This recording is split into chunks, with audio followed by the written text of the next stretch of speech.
Good morning. How are we doing? So, is carb cycling good for weight loss? I'm really confused with it. Is it a good way to lose weight? Now, so I wanted to touch on this, touch on it in the Q&A, but I'll give a brief overview now, as it does come up a lot. There's all these tricks and all of these things, and surely it kind of helps stop the starvation mode. There's all these claims it boosts your metabolism, just regardless of age, menopause, it can help. That, this isn't the type of things that you see, and I just want to break this down and hopefully give you this in a real measurable and actionable way. So what is carb cycling? Carb cycling involves essentially having lower carb days and higher carb days, with some of the claims being that it boosts your metabolism, stops you going into starvation mode, where your body just kind of stores and holds on to fat.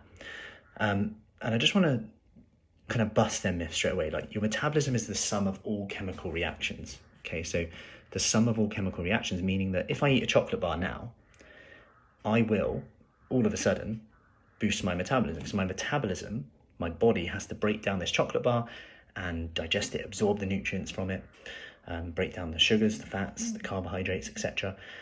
And that takes a metabolic hit. Now, it's going to boost my metabolism. That doesn't mean it's going to help me with weight loss, because weight loss is an energy game.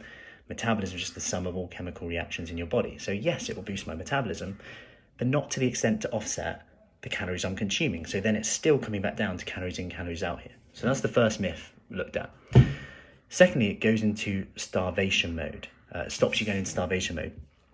You can't really trick your body in on it. If you're in a calorie deficit, your body knows whether you're eating low carb or high carb.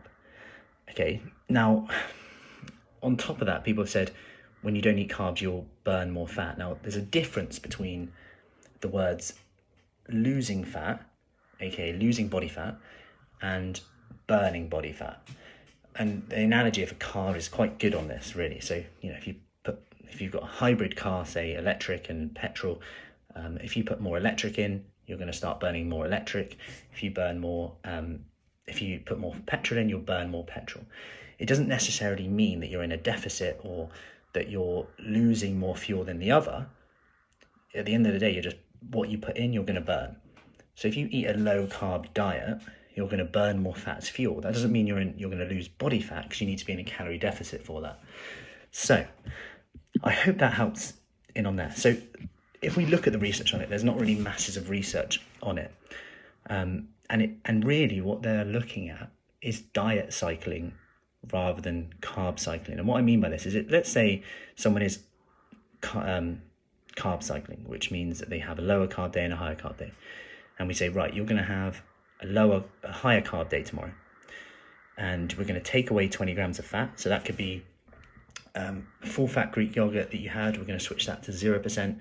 Instead of having olive oil to fry your chicken, you're going to have 1 calorie fry spray. All of a sudden, you've taken away 20 grams of fat, which is about 180 calories. So park that number. Now we're going to add in 20 grams of carbs. It might be a small potato or something like that. That's about 80 calories. So you've taken away 180 calories, added in 80 calories.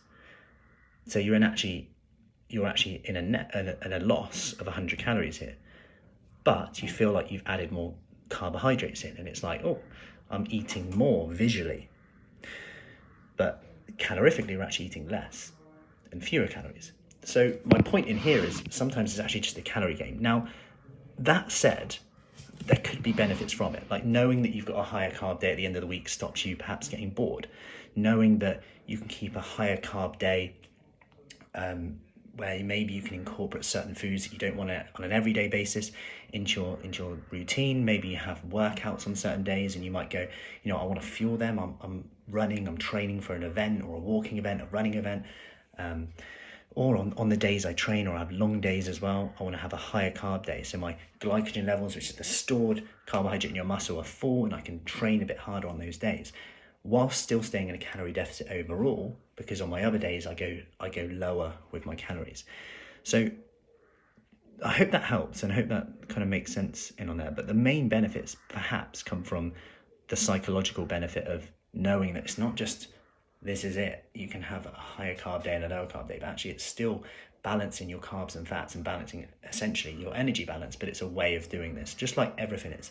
The principle is calorie deficit, and all around that are tactics. Principle, calorie deficit, tactics around it, whether that's Weight Watchers, Slimming World, calorie counting, writing down what you eat, habits, all of these things come round to it. So that all said, like, if that means that having one higher carb day means that 6 days a week, perhaps you find it easy to lower your carbohydrates, which we know could have a drastic impact on your weight, not just because you lose body fat, because you're in a calorie deficit, but also because you lose a lot of water and stored carbohydrate in your muscle. And this can be quite motivational to see. You also see sometimes drastic reductions in blood sugar levels as well. So there can be that benefit as well to it. So I hope that gives you a bit of a whistle stop tour. That's the one. And any questions on that, do let me know. Have an awesome day. Enjoy the weather, and I'll see you soon. Take care.